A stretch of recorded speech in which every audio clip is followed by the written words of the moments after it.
Assalamualaikum warahmatullahi wabarakatuh. Kembali lagi ke pelajaran IPA. Kali ini kita mau lanjutin materi bab 2 tentang perubahan benda. Nah, sebelum ngomongin perubahan benda, kita harus bahas dulu nih sifat benda. Nah, dalam IPA, sifat benda itu dibagi menjadi dua. Pertama adalah sifat fisika, yang kedua adalah sifat kimia. Nah, apa sih sifat fisika? Sifat fisika adalah sifat yang berkaitan dengan keadaan fisik suatu zat tersebut. Nah, sifat fisika ini adalah sifat zat yang dapat diamati secara langsung tanpa mengubah susunan zat. Sifat fisika itu meliputi, pertama tuh ada bentuk atau wujudnya, yaitu zat padat, gas atau cair. Terus kita bisa lihat warnanya, dan bisa lihat bau zatnya. Yang kedua ada kekerasan atau kekentalan atau disebut dalam IPA itu viskositas. Nah, pasti kan ada benda yang keras, ada benda yang tidak keras atau sedang gitu ya. Yang ketiga ada titik didih, titik beku, dan titik leleh. Yang keempat ada daya hantar listrik. Yang kelima ada ukuran partikelnya, dan yang terakhir ada massa jenis atau densitas. Nah, ngomongin massa jenis, apa itu massa jenis? Massa jenis adalah perbandingan antara massa zat dan volumenya. Atau kita bisa sebut juga massa jenis itu sebagai kerapatan suatu benda. Jadi, kenapa sih dibilang rapat atau tidak? Nah, misal kita punya dua benda yang ukurannya sama, ada batu, ada kertas yang ukurannya sama. Ketika kita lihat, mereka adalah bentuk yang volumenya sama, tapi dalam massa jenis mereka berbeda. Tentunya massa jenis batu akan lebih besar daripada massa jenis kertas, karena kerapatan batu lebih rapat daripada kertas. Nah, ketika kita pegang pun juga akan lebih berat batu daripada kertas. Nah, inilah yang dinamakan massa jenis. Oke. Nah, massa jenis disimbolkan dengan rho sama dengan massa dibagi volume. Oke. M itu massa benda, V itu adalah volume benda. Selanjutnya, zat yang sama memiliki massa jenis yang sama, tidak peduli berapa banyak zat itu. Misal, ada besi seukuran bola, ada besi seukuran kubus. Nah, tentunya kalau dilihat dari volume tentu akan berbeda.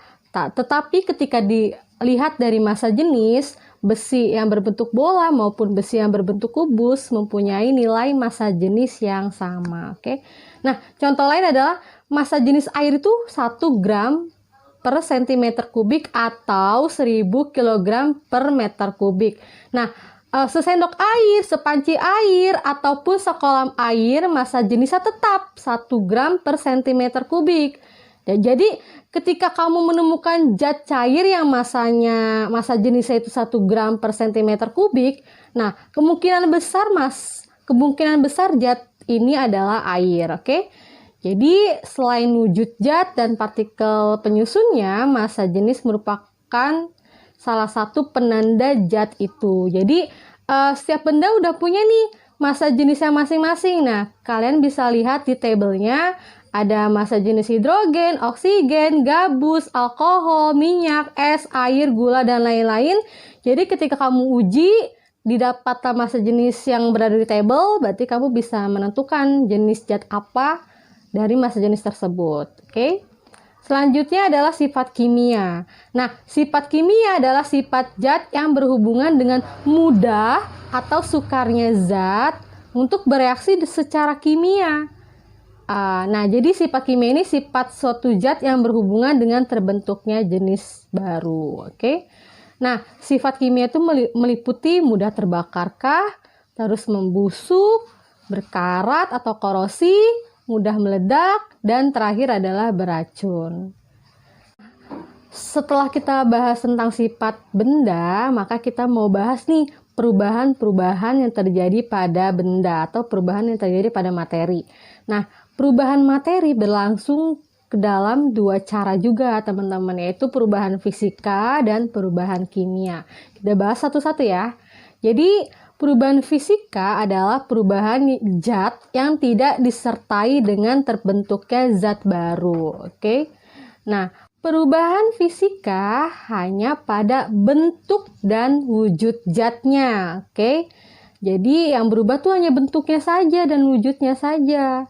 Nah, perubahan fisika ini bersifat sementara. Jadi setelah berubah dapat kembali ke zat asalnya. Nah, contohnya adalah baik dalam bentuk padat maupun dalam bentuk cair, keduanya tetaplah air ya. Misalnya dalam bentuk cair itu adalah air putih biasa. Nah, ketika dalam bentuk padat itu es batu. Nah, air dan es batu tuh adalah sama, yaitu air, oke?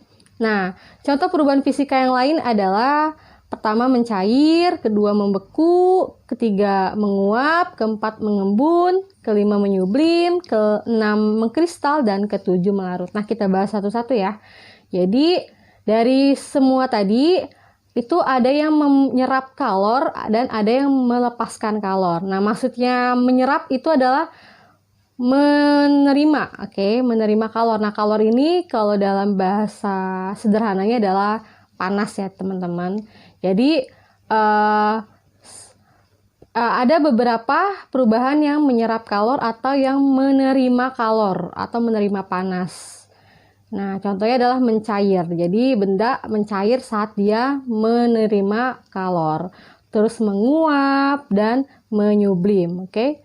Lalu ada perubahan yang melepaskan kalor. Jadi semua panasnya dihilangkan, dilepaskan sehingga tidak ada lagi kalor.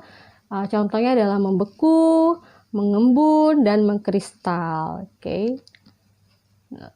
Nah, tadi udah jelasin beberapa perubahan fisika. Nah, ini contoh dalam kehidupan sehari-hari, yaitu contohnya dalam misalnya lilin meleleh. Ketika lilin meleleh, tentunya akan terbentuk lilin lagi setelah menjadi padat kembali, oke? Lalu ada gula larut dalam air, ada kayu menjadi meja, ada kain menjadi baju yang tetap dibilang itu adalah sama aja, itu kain. Garam dilarutkan dalam air dan perubahan air menjadi es. Jadi walaupun air itu udah berubah padat, jadi bentuknya padat, jadi es, tetap saja kita sebutnya adalah air atau H2O. Nah, tadi udah kita bahas nih tentang perubahan fisika. Jadi, perlu diingat kembali kalau perubahan fisika itu adalah perubahan yang tidak memperoleh zat baru, oke? Gitu. Nah, sekarang kita mau bahas perubahan kimia. Nah, kalau perubahan kimia adalah perubahan zat yang dapat menghasilkan atau membentuk zat baru. Jadi itu dengan sifat kimia yang berbeda dengan zat asalnya. Jadi gitu. Jadi kalau fisika itu dia berubah bentuk, tapi nggak ada zat baru yang terbentuk dan sifatnya masih sama. Sedangkan perubahan kimia terbentuk zat baru. Lalu sifatnya berubah ya dari sifat asalnya. Oke. Nah, jadi zat yang mengalami perubahan kimia itu tidak dapat kembali ke keadaan semula. Contoh, ciri-ciri perubahan kimia. 1. Tentunya terbentuknya zat baru. 2. Terbentuknya gas. 3. Terbentuknya endapan. 4. Terbentuknya perubahan warna. 5. Terjadinya perubahan suhu. Nah, ini adalah contoh beberapa perubahan kimia, yaitu besi yang berkarat. Lihat ya, ketika besi berkarat tentu akan ada zat baru ya kan yang terdapat dalam besi itu. Nah, tentunya besi yang berkarat tidak akan kembali ke seperti semula. Lalu ada buah membusuk. Nah, buah membusuk pun juga tidak akan kembali lagi ke seperti semula. Jadi ada zat baru nih dalam buah tersebut, yaitu tumbuhnya jamur. Nah, maka tentunya buah tersebut tidak akan kembali ke seperti semula. Lalu ada pembakaran, ada fermentasi, dan lain-lain.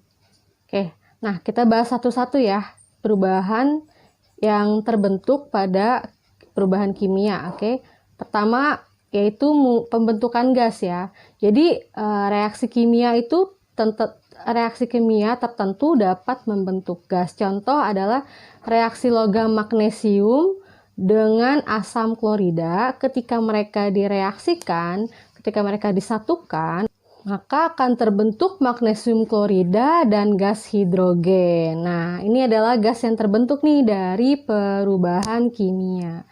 Nah, jadi gas yang terbentuk itu dapat kamu lihat, yaitu adalah gelembung-gelembung kecil yang disebut gas hidrogen. Oke. Nah, masih banyak lagi pembentukan gas yang lainnya.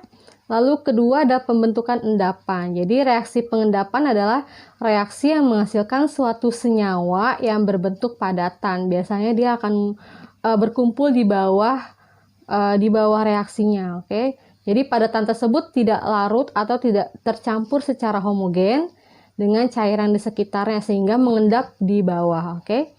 Salah satunya adalah reaksi antara barium klorida dengan natrium sulfat yang menghasilkan warna putih ya. Oke, ini kalian bisa lihat di gambar. Oke, jadi itu adalah reaksi antara dua senyawa yang menghasilkan endapan, oke, yang berwarna putih. Dan ada juga reaksi antara timbal nitrat dan natrium iodida yang menghasilkan endapan timbal iodida yang berwarna kuning. Lalu selanjutnya adalah perubahan warna. Nah, mengapa reaksi kimia menghasilkan warna yang berbeda?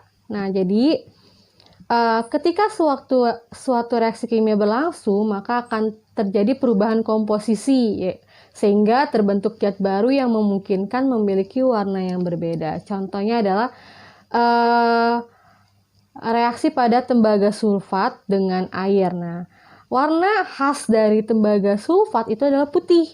Nah, ketika tembaga sulfat ini dimasukkan ke dalam air, maka akan berubah menjadi warna biru dan berubah menjadi senyawa baru. Oke.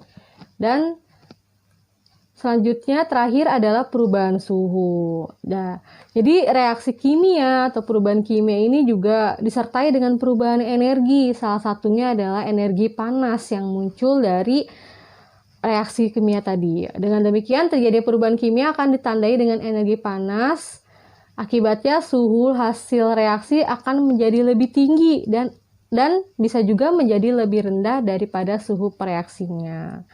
Oke, jadi itu adalah semua perubahan-perubahan pada IPA, ada perubahan fisika dan ada perubahan kimia. Perubahan fisika itu adalah perubahan yang tidak menghasilkan zat baru dan bersifat sementara sehingga bisa kembali ke seperti semula.